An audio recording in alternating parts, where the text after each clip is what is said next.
안녕하십니까. 월간조선 권세진 기자입니다.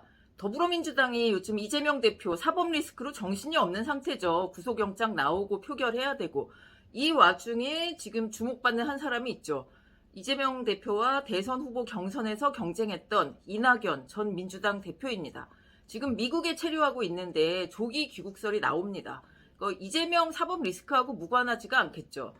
이낙연 전 대표는 이제 대선이 끝나고 나서 작년 6월부터 미국 조지 워싱턴 대학교의 방문연구원으로 이제 워싱턴 DC에 체류를 하고 있습니다. 얼마 전에 이제 2월 21일인데요. 이 대학교에서 이낙연 대표가 강연을 했는데 한반도 정세에 대한 발언을 했습니다. 그러니까 내용을 간단히 소개하자면 북한이 미국과 오랜 기간 대치하면서 강한 안보 위협을 느끼고 있고 북한의 점진적 비핵화 그리고 미북 관계 정상화 이걸 추진해야 한다 이런 내용으로 얘기를 했습니다. 그러니까 이제 미국이 원래부터 계속 주장을 하고 있는 완전한 비핵화, 검증 가능하고 불가역적인 비핵화, CVID라고 하죠. 이거 이제 계속 주장한다면 미국이 북핵 문제를 사실상 해결하는 것은 불가능하다. 북한이 이제 위협을 받고 있고 생존 욕구가 있기 때문에 점진적 비핵화 이런 쪽으로 좀 얘기를 풀어나가야 된다. 이런 얘기를 하는데요. 사실 이제 당대표도 아니고 국회의원도 아니고 지금 정치를 하는 분이 아닌데 이런 분이 얘기하기에는 적절한 발언이라고 하긴 좀 어려울 겁니다.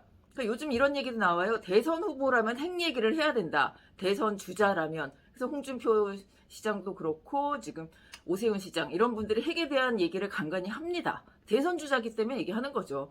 이낙연 전 대표는 이제 미국에 가면서는 좀 정치적인 발언을 계속 피해왔습니다. 그쪽에 있는 기자들이나 교민들하고 교류는 하는데 웬만하면 좀 피해왔는데 근데 이재명 구속영장 청구 후에 이런 발언을 이제 대선 주자급의 발언을 했다는 거 이것은 좀 의미가 있지 않은가 이런 분석이 나옵니다. 물론 뭐 강연 준비는 그 전부터 해왔겠지만 또 영향이 좀 있지 않은가 이런 얘기를 이제 서슴없이 하는 것에 대해서 이런 생각이 듭니다. 그리고 또 뭐 뿐만 아니라 이낙연 전 대표와 가까운 사람들, 옛날 친이낙연계 이런 분들이 그를 만나기 위해서 3월 달에 미국으로 간다. 이런 이제 보도도 나왔죠.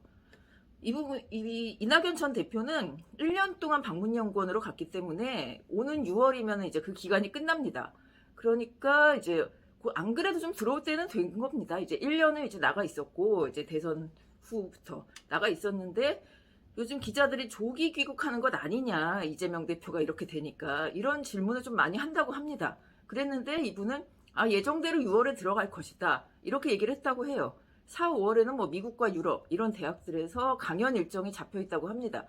어쨌든 귀국은 그렇게 얼마 남지 않았고 뭐 내년 총선 4월 거기서 이제 분명히 역할을 하지 않겠느냐 이런 예상이 나올 수밖에 없는데요. 지금 민주당 어떻습니까? 뭐 이재명 방탄 위한 사당화돼 있죠. 맨날 다 같이 나가서 피켓 들고 이재명을 뭐 살려야 되는 이런 상황인데 이재명 대표 사법 리스크 뭐 이번 구속영장뿐만이 아니라 앞으로 줄줄이 남아있지 않습니까? 그래서 이게 길어지면 내부 균열 뭐 무너질 가능성 매우 크다고 봐야죠. 그러니까 민주당 내에서도 지금 이재명 아니면 당대표 할 사람이 그렇게 없냐. 빨리 이거 잘라낼 거 잘라내고 사법 리스크. 새로운 대표, 총선 치르려면 새로운 대표 있어야 된다. 이런 얘기가 그동안은 아무 말도 못하다가 이제 좀 길어질 것 같으니까 슬슬 나온다고 합니다. 속속 나오면서 이분 저분이 뭐 그런 얘기를 하고 있다고 해요. 그러면서 그럼 대안이 누가 있겠습니까? 가장 먼저 이제 얘기할 수 있는 사람이 이낙연 전 대표죠. 그러니까 이낙연 전 대표 빨리 돌아와라. 미국에서 뭐 하냐. 와서 지금 이렇게 흐트러진 당도 좀 이렇게 해달라. 이런 얘기들을 굉장히 많이 본인한테 한다고 합니다. 그러니까 조기 귀국 해달라. 그래야 된다. 민주당 살려야 된다. 뭐 이런 얘기하는 사람들도 많다고 하고요. 또 뭐 움직임도 있습니다. 그러니까 친 이낙연 싱크탱크가 있었죠. 연대와 공생이라는 조직이 있었는데 한동안 좀 잠잠하다고는 그렇지만 활동이 크게 없다가 최근 다시 활동을 하고 좀 활발하게 활동을 하고 있습니다. 그러니까 이낙연 귀국을 기다리면서 세력을 다지고 있다고 봐도 무방하죠.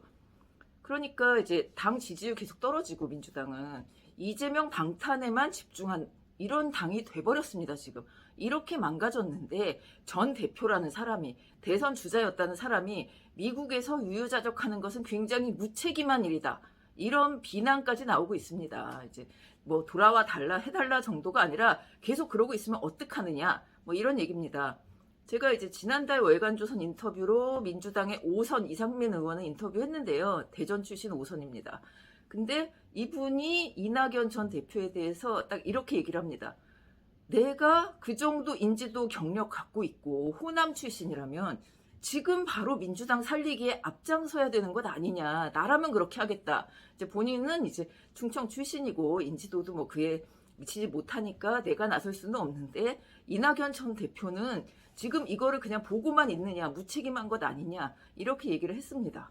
그러니까 제가 민주당 편을 뭐 들고 싶어서 그러는 것은 아닌데 이렇게 뭐 오래되고 원내 제1당 이런 당이 어떻게 이재명 한 사람한테 이렇게 휘둘리면서 끌려가면서 활동을 하고 있는지 진짜 안타까울 정도입니다. 이낙연 전 대표든 다른 중진이든 아니면은 좀 이 당심을 모을 수 있는 사람이건 아니면 당 내에서도 지금 다선 의원 굉장히 많거든요. 169석인데 당대표 할 사람이 없겠습니까?